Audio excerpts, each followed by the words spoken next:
Medium one যেটা, সেটা হচ্ছে আপনার যত ফেব্রিকের কাজ হয়, মানে ফেব্রিকের উপর যত কাজ হয়, সেটা এর সাহায্যে আপনি কালারটাকে ঠিক করতে পারেন। কারণ আমি একটা জিনিস দেখাই, এই যে ফেব্রিক, এগুলো কাইন্ড অফ ফেব্রিক নয়, কিন্তু আমাদেরকে বলা হয় ফেব্রিক, বাট এটা কিন্তু অ্যাক্রেলিক কালার। অ্যাক্রেলিক কালার, ঠিক আছে? এখানে লেখাই থাকে, এখানে লেখাই থাকে অ্যাক্রেলিক বলে, ঠিক আছে? আমরা সেটাকে মানে ফেব্রিক যে এক্স্যাক্ট ফেব্রিক হয়, মানে ফেভিসাইডিলের বলুন বা যে কোনো জিনিসের বলুন, সেই ফেব্রিকের দাম কিন্তু অনেকটা, এবং সেটা এখন বাজারে খুবই কম পাওয়া যায়। ওগুলো আগে পাওয়া যেত, যেগুলো আমরা কাজ করেছি, কিন্তু বেশিরভাগ যে ছোট ছোট যে মানে টিপেগুলো হয়, সেগুলো কিন্তু এই আপনার অ্যাক্রেলিক কালার হয়। এবার এই অ্যাক্রেলিক কালারকে কিভাবে আপনি মানে ব্যবহার করছেন, সেটা আপনি যত কাজ করবেন তত বুঝতে পারবেন। আমি কলকার, যেহেতু এই পার্টটা, যেহেতু ফার্স্ট পার্টটা আমাদের কলকার উপর পুরোটা বেসিক, তো কলকার বিষয়গুলোই আমি এবার কথা বলবো। এবার আসি মিডিয়াম ওয়ানটা কি কাজে লাগে। আপনি এই পয়েন্টগুলো হচ্ছে নোটিফাই করে নেবেন আপনার এতে, কারণ এগুলো আপনার সারা জীবনের সঙ্গে কাজে লাগবে। মিডিয়াম ওয়ানটা আপনার কালারকে থিকনেস করতে কাজে লাগে, ঠিক আছে? আর একটা পাওয়া যায় medium to, medium one, medium to. Medium ওয়ানটা একটু পাতলা, মিডিয়াম টুতে আর একটু ডেন্সিটি আছে, আরও ঘনত্ব আছে। মিডিয়াম ওয়ানটা তুলনামূলক পাতলা। এইটা আমার কাজে লাগবে এই অ্যাক্রেলিক কালারের সাথে আমি কিভাবে রেশিওতে মেশাবো সেইটা। এটা একমাত্র যত নিজে ব্যবহার করব তখনই কাজে লাগবে। আমি যখন প্র্যাকটিস করব তখন আমি ইউজ করব জল, জলের সাথে মেশাবো, কারণ ফেব্রিক প্রথমেই প্রফেশনালি আমি কাজ করব না, মানে প্রথমেই মিডিয়াম ওয়ানের সাথে আমি আমি অ্যাক্রেলিক কালারের সাথে প্রথমেই মিডিয়াম ওয়ান মেশাবো না। আগে আমি জল দিয়ে একটুখানি সাব্যস্ত হয়ে যাই বিষয়গুলোর সাথে, যে কিভাবে পুরো বিষয়টা চলে, যে আমার মানে জলের পরিমাণ কতটা লাগছে, আমার কালার থিকনেস কতটা লাগছে, সেইটা আমি আগে দেখব, তারপর আমি মিডিয়াম ওয়ানে কাজ করব। কারণ একটার পর একটা পার্টে আমরা যাব। প্রথমেই যদি মানে যারা একদম বেসিক লেভেল থেকে শুরু করছেন, তারা যদি প্রথমেই আমার মিডিয়াম দিয়ে শুরু করেন, তারা প্রথমেই একটা মানে কি বলবো, কাজ করতে অসুবিধা হবে, যে আমি কতটা নেব, কতটা কি করব। কিন্তু জল হলে আমি বুঝতে পারবো, কারণ জলটা নিয়ে আমরা আমরা প্রথম থেকেই অভ্যস্ত। তো এটা হলো বিষয়। এবার চলে আসি হাত। আমার হাত ভীষণভাবে দরকার, ঠিক আছে?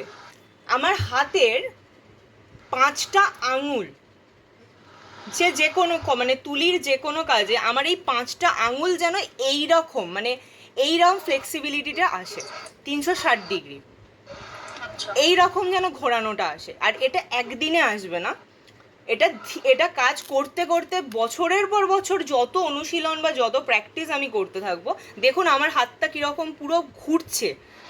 হাতটা কিন্তু ফ্লেক্সিবল, কারণ কাজ করে করে হাতটা পুরো ফ্লেক্সিবল। কারণ তুলিতে যখন টানছেন এই রকম দেখুন পুরোটা ঘুরে যাচ্ছে এই রকম, ঠিক আছে? তো আমার হাত ফ্লেক্সিবল হওয়া ইজ মাস্ট। আমি যখন কাজ করব, তুলিটা এবার ধরবো। এবার আসি তুলির কথাতে, যে আমি তুলিতে কিভাবে কাজটা করব। একটুখানি আগে এই বিষয়গুলোকে পুরো ক্লিয়ার করে দিই, তারপর আমি ক্লাস শুরু করব। আচ্ছা, তুলি বিভিন্ন ধরনের হয়। এবার সবাই প্রেফার করে সোনাইয়ের তুলি। আপনি আমার থেকে সোনাইয়ের তুলি নিয়েছিলেন। সোনাইয়ের তুলি এখন পাওয়া যায় না বললেই চলে। তো যাই হোক, আমাদের এটা নিজস্ব যেহেতু প্রোডাকশন, তো সেই জন্য আমরা এটা দিতে পারি। তো সবাই সোনাইয়ের এই তুলিটা, হ্যাঁ, যেটা আপনি নিয়েছিলেন আমার থেকে নিয়েছিলেন, সোনাইয়ের আমি যেটা ইউজ করি 4টে জিরো, 3টে জিরো। 4টে জিরো আপনি নিয়েছিলেন, আমার মনে আছে। হ্যাঁ, আপনি নিয়েছিলেন। এই 4টে জিরো তুলির অনেকে বলেন যে তুলিটা আমার ছেদরে যাচ্ছে। দেখুন তুলিটা, দেখুন একবার ভালো করে দেখুন। আমি এটাকে কিভাবে সরু করব, জলে ভেজাবো, পরিষ্কার বাংলা ভাষায় জলে ভেজাবো, এরমভাবে একটুখানি হাতে করে টেনে নেবো, এইরকমভাবে হালকা করে টেনে নেব। তাহলে কি হবে, আমার তুলিটা সোজা হয়ে যাবে, মানে জিনিসটা নরম হয়ে যাবে। পারলাম বোঝাতে? এবার অনেকের কাছেই সোনাই, মানে সোনাই ছাড়া যেন কলকা আঁকা যাবে না, এটার কোনো কিন্তু বাধ্যবাধকতা নেই। পরিষ্কার কথা, সোনাই ছাড়া যে তুলি আঁকা যাবে না এরকম কোনো বাধ্যবাধকতা নেই।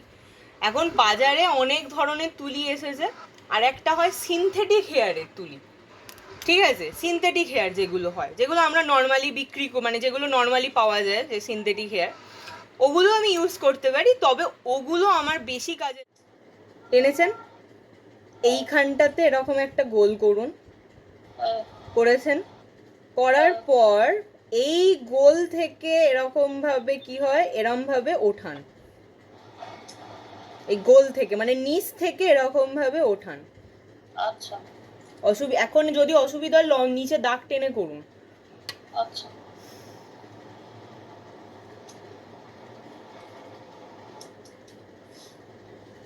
আপনি রেগুলার আমাকে অন্তত এই যে কটা আজকে স্ট্রোক শেখাবো, রোজ আপনি যদি আমাকে 25টা করে দিতে পারেন, তাহলে আপনার পরের সপ্তাহের মধ্যে আপনাকে আমি তুলিতে নিয়ে মানে এইগুলোকেই তুলিতে নিয়ে চলে যেতে পারবো। আচ্ছা, আচ্ছা।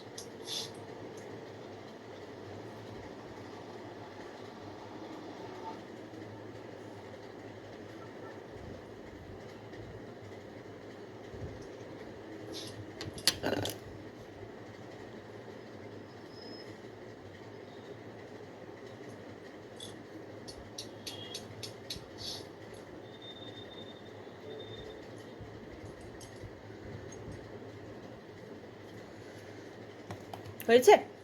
যদি হয় দেখাবেন।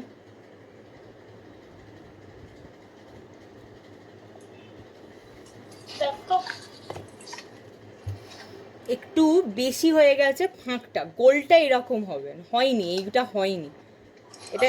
আচ্ছা আমি আপনাকে ছবি পাঠাচ্ছি, দাঁড়ান, আপনি দেখুন তো, তাহলে সুবিধা হবে, দাঁড়ান।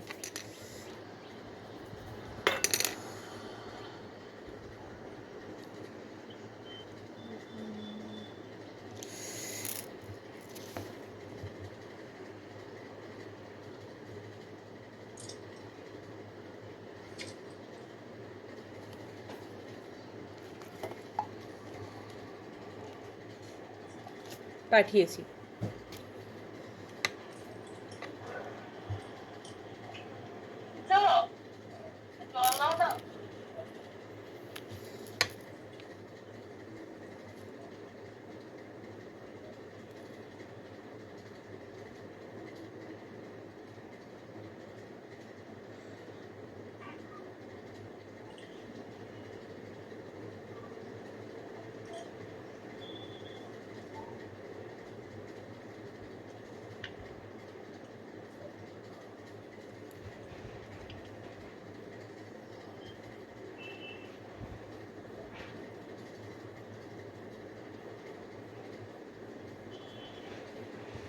পাঠিয়েছি আপনাকে ছবি। হ্যাঁ, ওই ইয়েটাতে ওইখানে একটা তোমার এরকম ট্রলি আছে না, ট্রলি আছে না, ওটা আদির যেটা বই আছে ওটার মধ্যে দেখো, পিঙ্ক কালার বেশি